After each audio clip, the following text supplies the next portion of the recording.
Magnitude 6.9 ang pinakamalakas na lindol na tumama sa kasaysayan. At kapapasok lang po na balita, nagkaroon ng magnitude 6.9 na lindol kaninang 7:12 p.m. Samantala, binalot ng takot ang mga taga-Albay matapos tumama ang magnitude 5.3 na lindol sa lalawigan. Ilang bahay at kalsada ang nasira at nagkabitak-bitak dahil sa magkasunod na pagyanig ng malakas na lindol. Ganda na ba talaga sa Pilipinas? Ay, puro na lang sakuna, kalamidad. Ano bang dapat gawin?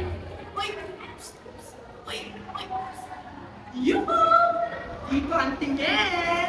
Kung gusto mo talaga malaman kung ano ang dapat gawin sa lindol, bago, habang, at pagkatapos. Kung gusto mo malaman, sumama.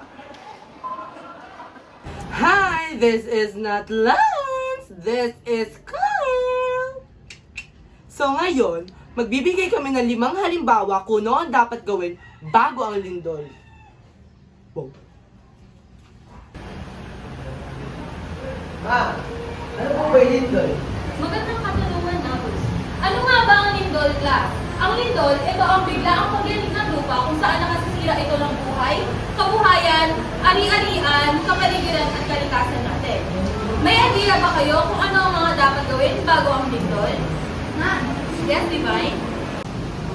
Ma'am, dapat po maghanda tayo ng emergency kit.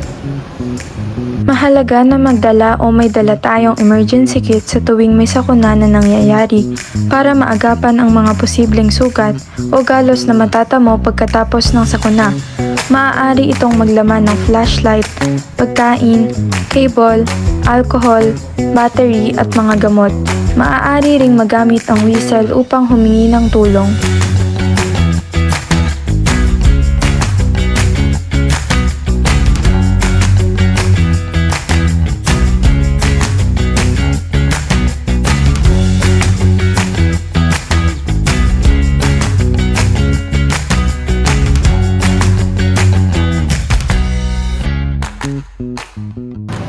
Mahusay, Divine?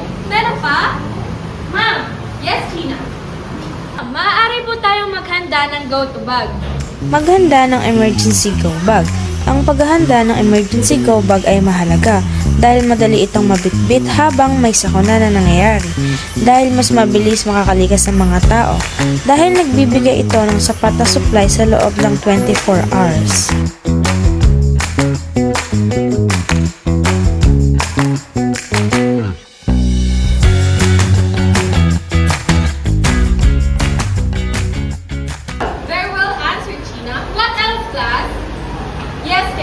Hanapin ang emergency pad, bababa ng gusali o palabas ng bahay. Alamin ang safety pad. Alamin kung paano makakababa o makakaalis sa bahay o gusali ng ligtas. Great answer again. Anything else? Yes, Savannah? Alamin po natin ang emergency numbers at hotlines. Alamin ang emergency hotlines. Mahalaga na alam natin ang emergency hotline dahil ito ang pinakamabilis na paraan para makatawag ng agarang rescue o tulong medikal sa oras ng panganib. Ito ay nagbabawas ng alala sa mga pamilya dahil alam agad ang tamang ahensya ng tatawagan sa gitna ng krisis. Very good, Savannah. Last one. Yes, Xavier. Maging updated lagi sa balita. Mahalaga na maging maalam at alerto sa mga sakuna na maaaring mangyari upang makapaghanda, magkaroon ng impormasyon sa mangyayari at maprotektahan ang sarili. Info yan ang hapon ayon sa Lifox. May nakitalang pagyanig sa Rabahan ng Cagayan, Aurora, Kalinga, Quirino, Ilocos Norte at Ilocos Sur. At asahan po ang mga aftershock ayon sa Lifox. Yes. Great answer, Xavier. So, class, ano nga ba ang gagawin habang... Ngayon, magbibigay kami ng 5 halimbawa habang ang lindol.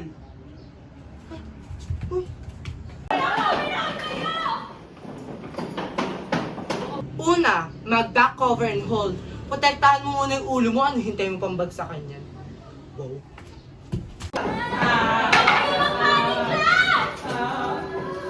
Pangalawa, wag na wag kayong magpapanik. nang makapag-isip naman kayo na maayos habang naglilindol. Wow.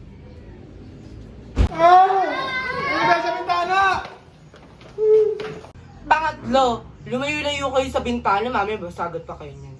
Stay safe. Ito pala guys ha.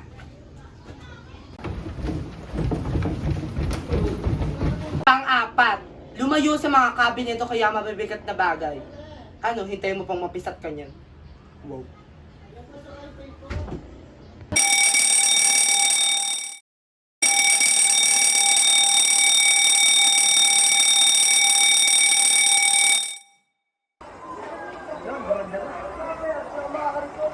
Panglima, kung nasa paaralan ka, hintayin mo muna mag-alarm yung bell nyo bago ka kumilimperat.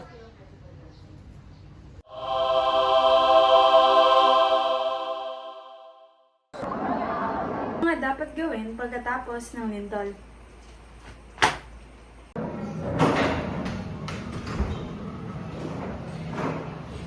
Okay, class, pwede na tayo lumabas. Lumabas na kayo.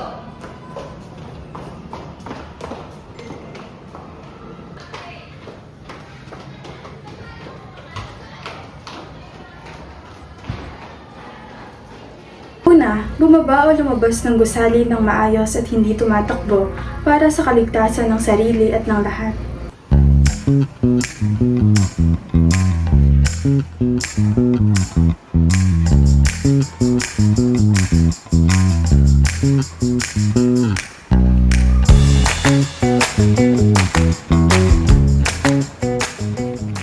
Maghintay sa aftershock.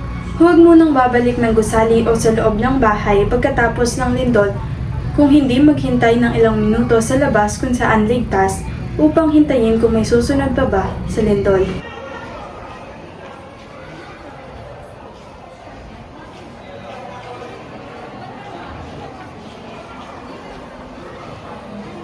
Okay lang ba kayo?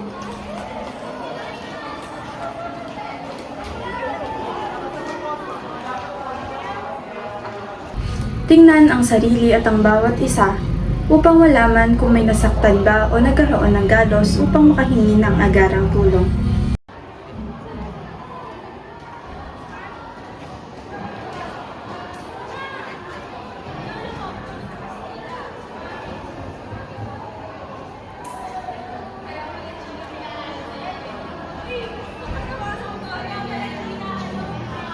Tumawag sa mga emergency hotlines gaya ng 911 at NDRRMC para sa mga aksidente at upang mabigyan ng agarang tulong.